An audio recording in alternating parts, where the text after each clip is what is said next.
गावात कोणीतरी अफवा पसरवली, गाव सोड तरच तुझी प्रगती होईल. सोडलं पाहिजे, गाव बाहेर गेलं पाहिजे, समाज बघितलं पाहिजे. पण त्यानं जास्ती सिरियसली घेतलं की काय तर माहित नाही. गाव सोड तरच तुझी प्रगती होईल. मग काय गाव सोडण्याच्या नादात काही लोक पुण्यात गेले, काही लोक पिण्यात गेले आणि काही लोक गायच्या चुन्यात गेलो. पण जे शहरात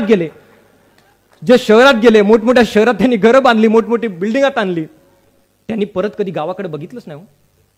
तुम्हाला सांगतोय, गाव सोडून जे शहरात गेलेली पोरं आहेत, मोठमोठे घरं त्यांनी बांधली, मोठमोठ्या विद्यापीठामध्ये, मोठमोठ्या विद्यालयामध्ये आपल्या लेकरांना पाठवतात, छान मोठी गाडी घेतली त्यांनी.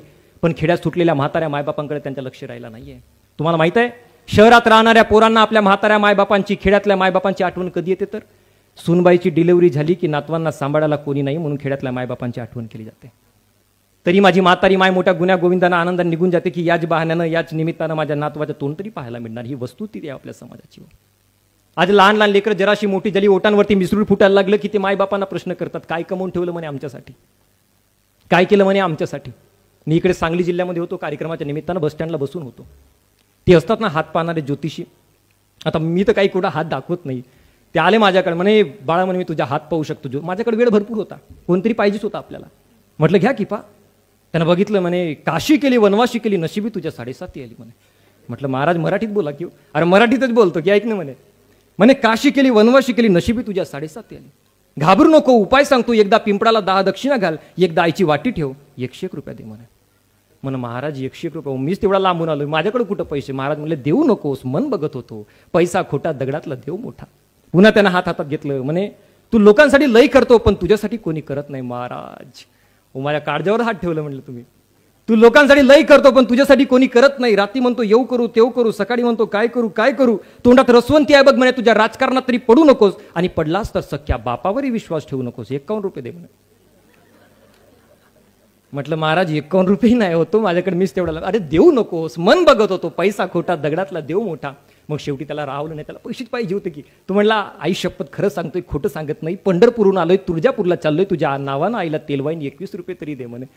म्हटलं महाराज 21 रुपये नाही, 11 रुपयात म्हणे. म्हटलं 1 रुपये म्हणे, 1 रुपये नाही. म्हटलं त्या महाराजांनी मला त्या दिवशी आशीर्वाद दिला, कोणता?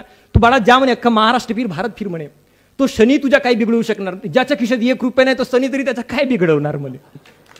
त्या दिवशी मला एक गोष्ट लक्षात आली की बघा, काही लोक ज्योतिषशास्त्रावर विश्वास ठेवतात, काही लोक ठेवत नाही. मी तर जनरली ठेवत नाही. छत्रपती संभाजीराजे असे म्हणाले होते, मनगटातली ताकद संपली की माणूस हातामध्ये भविष्य शोधायला निघतो. त्या मनगटातली ताकद कधी संपू देऊ नका. आणि बघा, त्या निसर्गानं, त्या भगवंत परमेश्वरानं, तुम्ही ज्याही देवाला मानत असाल, ज्याही धर्माला मानत असाल, त्या निसर्गानं प्रत्येक लेकराला 2 ज्योतिषी ऑलरेडी देऊन ठेवला आहेत. तुमच्या मनातलं जाणणारी तुमची आई आणि तुमच्या भविष्य ओळखणारा तुमचा बाप, हे जगातले सगळ्यात मोठे ज्योतिषी आहेत, लक्षात ठेवा. जगातले सगळ्यात मोठे ज्योतिषी. आणि आम्हाला त्या मायबापांचे प्रेम पहिल्यांदा समजून घेता आलं पाहिजे, त्यांना समजून घेता आलं पाहिजे. जिवंतपणी आम्हाला आमच्या आईचे प्रेम लेकरांना कळत नाही हो, त्यांना सांगावं लागतं. माझा एक मित्र आहे, लहानपणी असताना त्याची आई वारली, 4थ्या वर्गात होता तो, आई वारली. लेकराला आईचे प्रेम कमी पडू नये म्हणून बापानं दुसरं लग्न केलं, पण त्या सावत्राईनं कधी त्याला आईचे प्रेम दिलं नाही. प्रत्येक सावत्राई सारखी नसते, पण त्याच्या बाबतीत सगळं उलटं होतं. वर्षभरामध्ये तिला तिचे मूल जन्माला आलं, तिनं आपल्या लेकराला गोडदोड चारलं, पण आपल्या तर सावत्रपुराकडे जरा सुद्धा बघितलं नाही. तो मुलगा माझ्या वयाच्या एक दिवस माझ्या जवळ बसला आणि म्हणाला, दादा म्हणे, ज्याला आई असते त्याला आईची किंमत नसते, मला कोणीतरी विचारून बघावं की आईची किंमत काय आहे. दादा म्हणे, ज्या आठवड्याला मी माझ्या पैशांनी बाजार करून आणतो, त्या आठवड्याला मी माझ्या सावत्राईला हक्काने म्हणू शकतो म्हणे की आई मला ही भाजी नको, मला ती भाजी बनवून दे. आणि ज्या आठवड्याला माझ्याकडे पैसे राहत नाही, मी बाजार करून आणत नाही, त्या आठवड्याला माझी आई माझ्या ताटामध्ये जे वाढेल ते मी गपगुमान मान खाली घालून खाऊन घेतो म्हणे. ढगाड गेलेला चंद्र, ढगाड गेलेला सूर्य कधीतरी दिसेल, पण मातीआड गेलेली माझी आई कधीच परत येणार नाही. त्या आईचे महत्त्व आम्हाला आमच्या लेकरांना समजावून देता आलं पाहिजे. सगळ्यात मोठी वस्तुस्थिती आहे. निलेश महाराज कोरड्यात महाराष्ट्राचे सुप्रसिद्ध कीर्तनकार आहेत. त्यांनी एका कीर्तनात फार मार्मिक सांगितलं होतं की प्रत्येक स्त्रीच्या जीवनामध्ये एकूण 3 जन्म असतात. पहिलं ती जन्माला आली, दुसरं तिचा विवाह झाला, आणि तिसरं ती बाळंत झाली. आणि बाळंत या शब्दाचा जर तुम्ही विग्रह कराल, त्याचा जर तुम्ही अर्थ जर समजून घेण्याचा प्रयत्न कराल, तर बाळ होताना यदा कदाचित तिच्या अंतही होऊ शकतो. ही प्रक्रिया म्हणजे बाळंत आहे, लक्षात ठेवा. साधं काम नाहीये एका लेकराला जन्म देणं. एकदा हॉस्पिटलमध्ये अशी परिस्थिती निर्माण झाली, एक तर आई जगेल, नाही तर दुसरं तिचे बाळ जगेल. त्या मुलीच्या नवऱ्याला विचारण्यात आलं, सांग परिस्थिती क्रिटिकल आहे, कोणाला वाचवू? त्या मुलानं सांगितलं, डॉक्टर साहेब काही करा, माझ्या बायकोला वाचवा, तिला काही नाही झालं पाहिजे.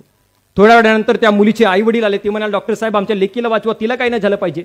सासरकडची माणसं आली, ती म्हणाली, डॉक्टर साहेब काही करा, आमच्या सुनबाईला तेवढं वाचवा, तिला काही नाही झालं पाहिजे.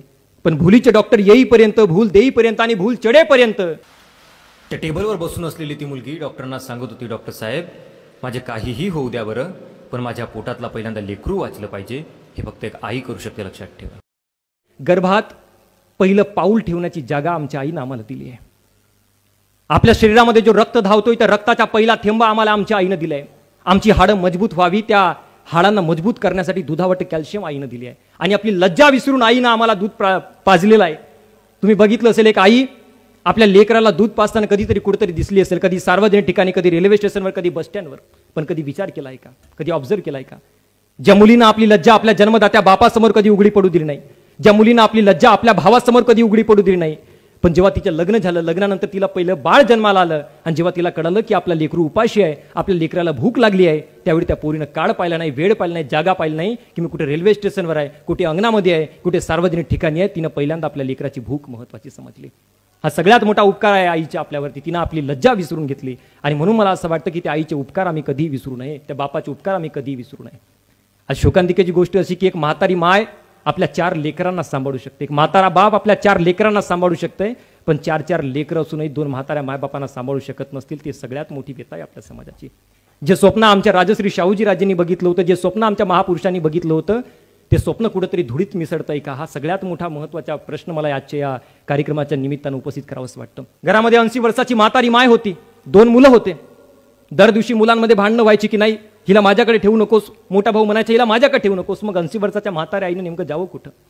कोर्टामध्ये केस दाखल केली मोठ्या भावानं. जज साहेबांनी निकाल दिला. म्हटलं काय निकाल देऊ याच्यावर? मग त्यांनी म्हटलं एक काम करा, महिन्यामध्ये 30 दिवस असतात म्हणे, एक काम करा 15 दिवस हिला मोठ्या भावाकडे ठेवा आणि उरलेले 15 दिवस लहान भावाकडे ठेवा. जज साहेबांना ज्यांनी जे सांगितलं ते दोघी भावांना पटले. पण तेवढ्यातच अर्ध्या 1 तासानंतर मोठ्या भावाच्या मनामध्ये प्रश्न पडला की जज साहेब म्हणाले काही महिन्यांमध्ये 30 दिवस असतात म्हणे, त्याच्यात 15 दिवस माझ्याकडे राहील, 15 दिवस लहानाकडे राहील. पण काही महिन्यांमध्ये 31 दिवस सुद्धा असतात. 15 दिवस माझ्याकडे राहील, उरलेले 15 दिवस लहानाकडे राहील. तर 1 दिवस आईला नेमकं ठेवावं कुठं? हा प्रश्न जर आमच्या या पिढीला जन्माला येत असेल, मी एकच सांगतो, आयुष्यात पैसे थोडे कमी कमवा चालेल, पण आयुष्यामध्ये संस्कारवान पोरं जन्माला घाला, ही सगळ्यात मोठी वस्तुस्थिती आहे. आई तर तेव्हाही रडली होती जेव्हा पोरानं पहिल्यांदा पोटामध्ये लात मारली होती, आणि आई तर आजही रडते जेव्हा तिच्या पोटच्या पोरगं तिला साधा जेवायसाठी विचारत नाही. हो, ही शोकांतिका. म्हणून मी म्हणालो होतो, जिवंतपणी असता नाही केली त्यांची सेवा, मेल्यावर कशाला म्हणतोस देवा देवा, बुंदी लाडवांच्या जेवण देतो आणि मग म्हणतो लोकांना जेवा जेवा. जिवंतपणी आपल्या आई वडिलांची सेवा करा. आणि मी एकच सांगतो, आई वडिलांची सगळ्यात मोठी संपत्ती म्हणजे तुम्ही कमवलेली जागा जमीन नाही, मोठं बांधलेलं घर नाही, तुम्ही घेतलेली मोठी गाडी नाही. तुमची सगळ्यात मोठी संपत्ती म्हणजे तुमची संतती आहे, लक्षात घ्या. आणि त्या संततीला चांगले संस्कारवान बनवणं ही आपली सगळ्यात मोठी जबाबदारी आहे.